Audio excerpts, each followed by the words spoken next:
Invincible Season 3 wrapped up a bit ago, and after taking some time to rewatch the series, I thought it might be fun to rank the top 10 strongest characters in the show.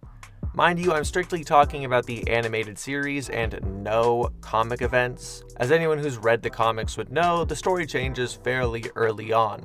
In the comic, Omni Man off-guard one-shots the Guardians of the Globe, whereas the show had a much more drawn-out fight.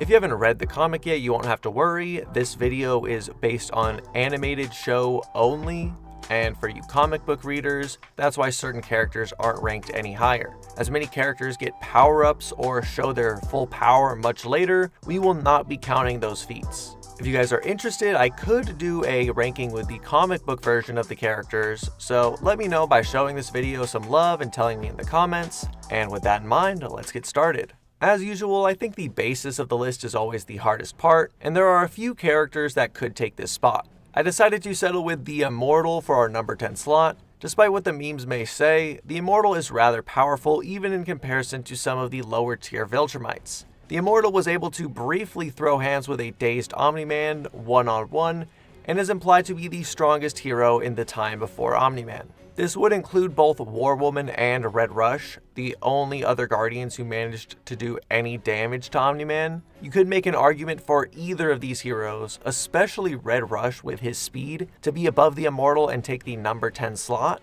However, Immortal is just implied to be more powerful in his Amazon Prime character bio.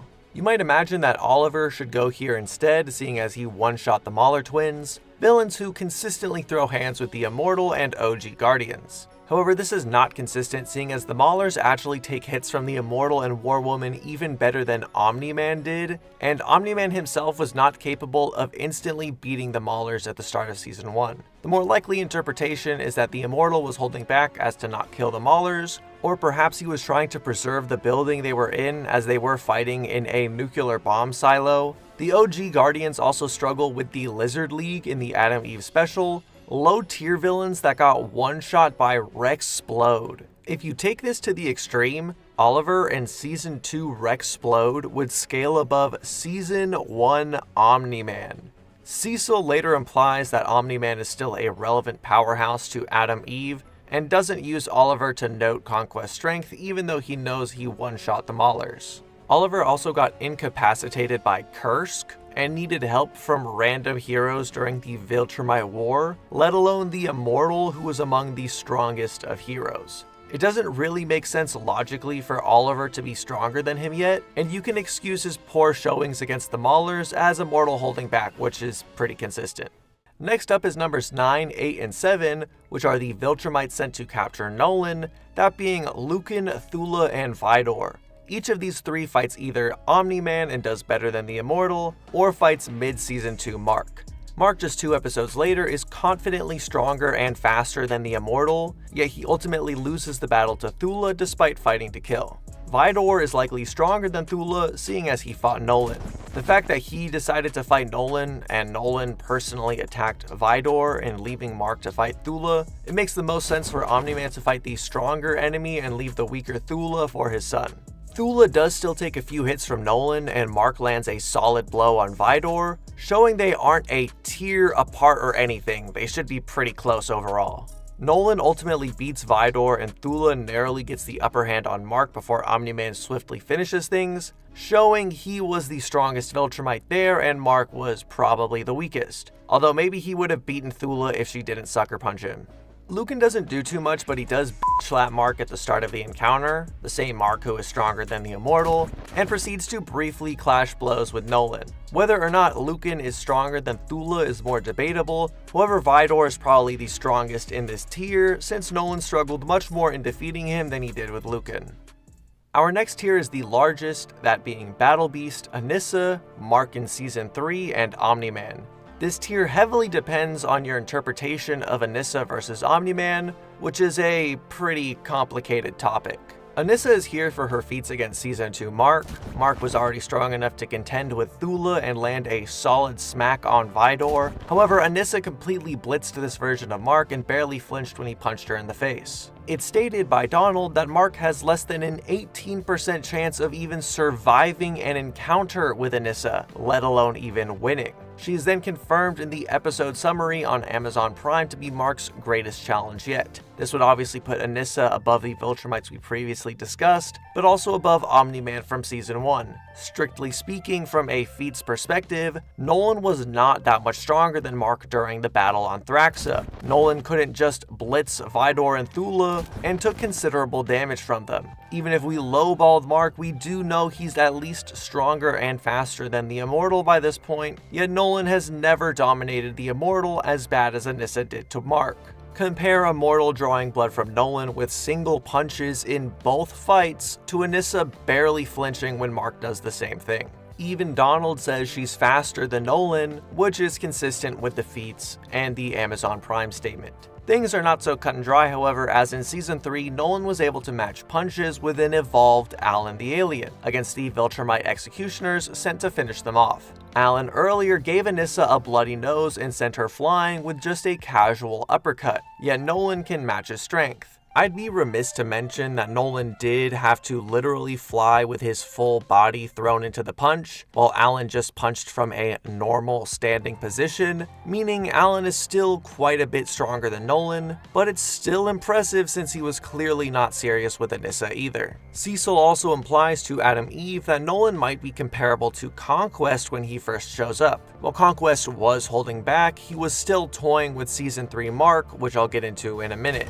The fact Cecil uses Omni Man to compare to Conquest instead of Mark or Anissa would imply that in Cecil's opinion, Nolan was the strongest Viltrumite around before Conquest appeared. If Anissa or Mark were stronger than Omni Man was, why did Cecil use Omni Man as a mark of comparison instead of those two?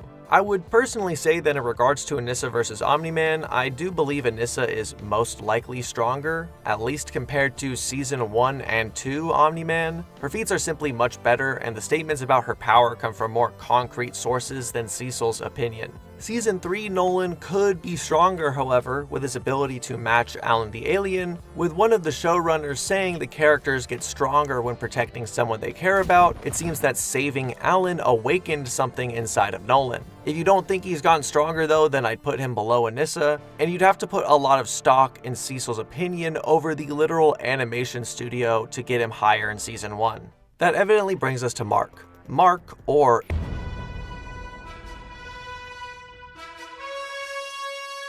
has grown a lot since his first days as a hero. After contending with the elite Viltrumite warriors in Season 2 and getting destroyed by Anissa, he trained for 3 months to the point that Donald believes he has surpassed Anissa. This is why I said this tier depends on Anissa versus Omni Man, as if you agree that Anissa was stronger and Mark surpassed her, it means that Mark is stronger than his dad. But if you take Cecil's word as fact, Nolan would be around the level of holding back Conquest, which dominated Mark. Battle Beast would also go wherever you put Nolan, seeing as he was able to swap hands with the Viltrumite executioners that damaged Nolan and gave him a hard time, ultimately defeating one of the Viltrumites as they fought in open space. This is extra impressive, seeing as Battle Beast can't even fly, and had to fight the Viltrumite like a normal human fighting a shark underwater. Whether he's stronger than Nolan is not clear yet, we just know he's in the same tier. If you believe Anissa is stronger than Nolan based on the many statements placing her there, then it would go Battle Beast and Nolan as 6 and 5, Anissa as 4, and Mark being number 3.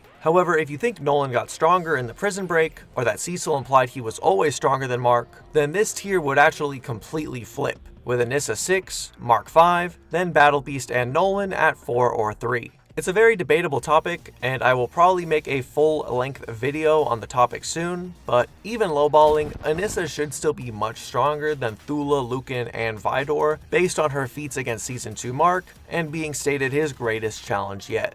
Number 2 is Alan the Alien. After his near-death encounter with Thula and the others, Alan returned stronger than ever. He was able to literally laugh off punches from Anissa and give her a nosebleed with a casual uppercut. During the prison break at the end of Season 3, he and Nolan matched punches to defeat the executioner. And while Nolan put his entire body and literally propelled himself by flying, Alan threw a normal punch. It's basically the difference between someone Superman punching with their entire body jumping off the ground versus someone throwing a jab, and Alan could still match Nolan. You may be saying that Alan was getting overwhelmed by the Executioner and needed help from Nolan, putting them on the same tier. However, Alan was holding back to sort of get Nolan out of his funk, and by the time the two started tag teaming, Alan already took several blows to the head and probably had a concussion. The fact Alan could match Nolan's strength while not trying nearly as hard would clearly place him above the former hero. Whether you believe Nolan is stronger than Anissa or vice versa, Alan scales above both of them to a considerable degree, making his number 2 placement pretty concrete.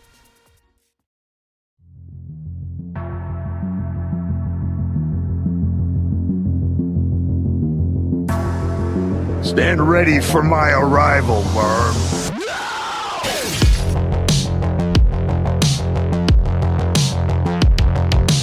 Conquest is currently the strongest character in the Invincible animated series. Do I even need to explain? He treated the current Invincible like a toy, slamming the strongest version of Mark like a rag doll across the entire world. The same Mark who was stated to be stronger than Anissa, and is possibly stronger than his father as well. He spends the entire battle playing around and lecturing Mark on different ways he could try to win, goading him with the lives of civilians and his loved ones, yet Mark can do nothing to stop the absolute force of nature that is Conquest. Even with an insane rage amp from Adam Eve's sacrifice, Mark probably would have lost if not for her limits being removed and burning away Conquest's skin, which still didn't finish the job either. For those of you who take Cecil's statement about Omni Man and believe he's still stronger than Mark or Anissa, he also just says Conquest is probably stronger. Conquest was holding back a majority of the battle on top of that, meaning even if Omni Man could keep up with a suppressed Conquest, he'd probably get annihilated as soon as he goes full power. While Nolan was revered as a great warrior, Conquest was feared by all Viltrumites simply because he was so good at his job. Lucan, Vidor, Anissa, the Executioner, Viltrumites who can all swap hands with Nolan are terrified by the man named Conquest. He was so effective that he was denied a real name and received the title of Conquest. That's how good he was. Alan is Conquest's only real competition in my opinion. However, his feat of dominating Anissa doesn't come close to how badly Conquest destroyed Mark, who had surpassed Anissa by this point. Alan's upper limits are still not clear, as the only times we've seen him he's holding back or just testing his powers. However, the same could be said of Conquest. He just played with Mark before getting caught off guard by his rage amp and Adam Eve's max power. In terms of raw feats, I do think it would favor Conquest. At one point, Conquest snaps Mark's femur bone in half, the strongest and most durable bone in the body. No one else in the series has a feat that good with just one attack. Not Alan, and definitely not Omni Man. Conquest is the strongest. He's simply the most powerful, and it's not close. Well, for now.